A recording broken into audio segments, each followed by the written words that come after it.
ठीक है, तो देखते हैं पहला क्वेश्चन क्या निकल कर आ रहा है। पहला क्वेश्चन हमारे सामने है, राष्ट्रीय नौवाहन बोर्ड यानी नेशनल शिपिंग बोर्ड के नए प्रमुख यानी नए हेड के रूप में किसे नियुक्त किया गया है, किसे अपॉइंटेड किया गया है। नेशनल शिपिंग बोर्ड का हेड, उनका नाम बताना है। तो राष्ट्रीय नौवाहन बोर्ड के जो हेड बना दिए गए हैं उनका नाम क्या, मालिनी शंकर। ऑप्शन नंबर क्या, ऑप्शन नंबर आपका ए। ठीक है, अगला प्रश्न हमारे सामने, निम्नलिखित में से किसने अभी रिपोर्ट जारी किया है, बहुत लेटेस्ट डाटा रिपोर्ट जारी किया गया है और उस रिपोर्ट के अकॉर्डिंग, उस रिपोर्ट के अनुसार भारत में जो एयर पॉल्यूशन है, जो वायु प्रदूषण है, वो कम से कम ना 20 साल के निचले स्तर पर पहुंच गया है। तो यह किसके रिपोर्ट में बताया गया है, तो यह रिपोर्ट जारी की गई है नासा के द्वारा। और जाहिर सी बात है, पूरा विश्व अगर थम चुका है कोविड-19 के वजह से, तो ज्यादा एयर पोल्यूशन कब होता है, जब गाड़ी चलाओगे, इंडस्ट्री चलेगा, कुछ तो चल नहीं रहा है, तो जाहिर सी बात है उतना क्लैरिटी तो आएगा ही आएगा एयर पोल्यूशन में। ठीक है, और नासा की बात करें तो नासा के प्रशासक यानी एडमिनिस्ट्रेटर कौन है, तो जिम ब्रेंडस्टाइन। जिम ब्रेंडस्टाइन जो है वो नासा के एडमिनिस्ट्रेटर है। अच्छा, नासा का गठन कब हुआ था, तो 1958 में। और हेड क्वार्टर क्या है नासा का, तो आप बोलेंगे जो अमेरिका में पड़ता है, वाशिंगटन डीसी में। ठीक है, अगला प्रश्न हमारे सामने है, केंद्र सरकार ने महंगाई भत्ते और महंगाई राहत में बढ़ोतरी को कब तक रोक रखा है। अभी रिसेंट में एक सरकार के द्वारा अनाउंसमेंट किया गया है, जितने भी सेंट्रल कर्मचारी हैं उनको महंगाई भत्ते और महंगाई राहत जो है वो नहीं दी जाएगी। डीए बोलते हैं ना, डीए बोलते हैं। वो कब तक नहीं दी जाएगी, तो जुलाई 2021 तक। ये बात आप सभी याद रखिएगा। दूसरी बात, अब इसके अंदर ना एक डाटा के अनुसार सरकार को इससे जो है 37,500 करोड़ का जो है वो फायदा होने वाला है। ठीक है ना। अगला प्रश्न हमारे सामने है, यह क्वेश्चन भी काफी इंपॉर्टेंट है।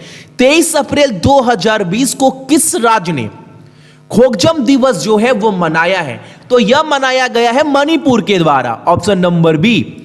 और ये क्या है भैया, देखो 1891 में ना मणिपुर राज्य के द्वारा और ब्रिटिश के द्वारा यानी ब्रिटेन के द्वारा, अंग्रेजों के द्वारा लड़ाई हुई थी।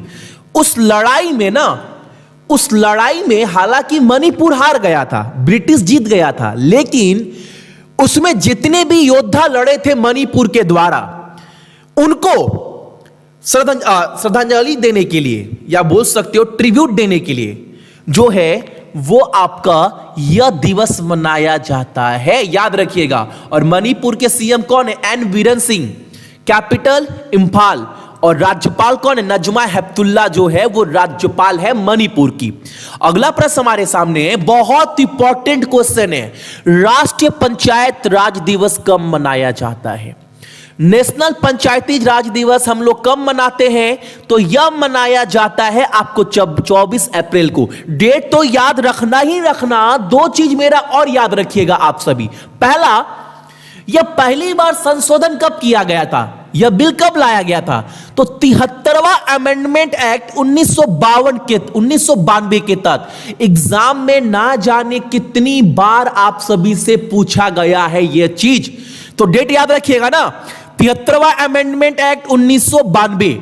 और इसके फादर किसको बोलते हैं, तो बलवंत राय मेहता कमेटी को, इनके द्वारा जो है यह लाया गया था। और एक बात, किस अनुच्छेद के अंदर, तो 343 अनुच्छेद के अंदर। ये तीन चीज तो गांठ बांध लेना, एग्जाम में काफी बार पूछा गया है।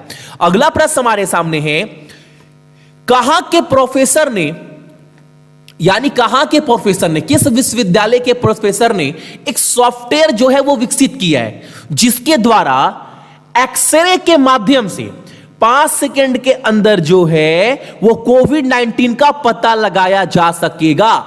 यानी बस एक्सरे कर जो है कोविड-19 का पता लगाया जा सकेगा। ये कहां के प्रोफेसर ने ऐसा सॉफ्टवेयर विकसित किया है, तो आईआईटी रुकरी के जो प्रोफेसर है वहां के। और अभी इसका official approval ICMR Indian council of medical research के द्वारा अभी ऑफिशियल जो आपका टैग मिला है वो मिला नहीं है। तो जैसे ही मिलेगा मैं आपको बता दूंगा, ठीक है। अगला प्रश्न हमारे सामने, कौन सा देश भारतीय रिजर्व बैंक के साथ $400 मिलियन का जो है वो सुविधा मांग रहा है? तो यह श्रीलंका के द्वारा मांगा जा रहा है, रिजर्व बैंक ऑफ इंडिया के द्वारा, क्योंकि वहां पर हालात भी जो है वो बद से बदतर होते जा रहे हैं कोविड-19 के वजह से। और श्रीलंका में चुनाव भी जो है वो स्थगित हो गया है। आप सभी को पता है ना, 24-25 अप्रैल को चुनाव होने वाला था विधानसभा का।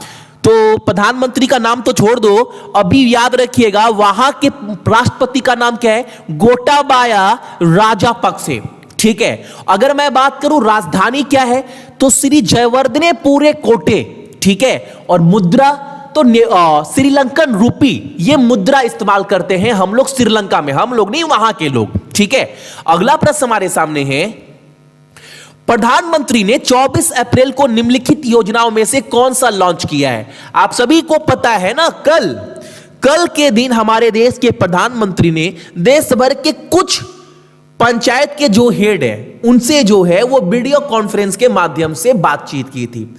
उस दौरान एक योजना लॉन्च किया गया। उस योजना का नाम क्या है? स्वामित्व योजना, ऑप्शन नंबर आपका ए। इस योजना क्या बोलता है भैया? इस योजना के माध्यम से जितने भी गांव हैं, ड्रोन के द्वारा, ड्रोन कैमरा के द्वारा हर एक गांव का जमीन का जो है वो माप लिया जाएगा। इससे क्या होगा भैया? इससे एक एक गांव का डाटा केंद्र सरकार के पास रहेगा और जो भी लड़ाई कला होता है गांव में ना जमीन को लेकर, उसको दूर किया जा सकेगा। और एक बार ड्रोन के माध्यम से हर एक गांव का माप लेने के बाद जिसका जो जमीन है उसको प्रमाण पत्र भी दिया जाएगा। तो यह सब किस योजना के तहत होने वाला है? तो ऑप्शन नंबर आपका ए, यह आपको याद रखना है। अगला प्रश्न हमारे सामने है, important question, world press freedom index 2020 में इंडिया का स्थान क्या है? तो इंडिया का स्थान जो है वो 142 है, याद रखिएगा 2020 में। और एक बात आप सभी याद रखना कि टॉप पर कौन है? तो टॉप पर आपका नॉर्वे है, और नॉर्वे जो है वो शीर्ष पर है इस रैंकिंग में। और पहला प्रश्न यहीं से निकल कर आ रहा है कि नॉर्वे का प्रधानमंत्री का नाम, नॉर्वे का मुद्रा और नॉर्वे का राजधानी, यह तीन चीज आपको कमेंट कर कमेंट बॉक्स में बताना है। यह आपका आज का पहला प्रश्न है। तो ये थे हमारे इंपॉर्टेंट करंट अफेयर 25 अप्रैल का।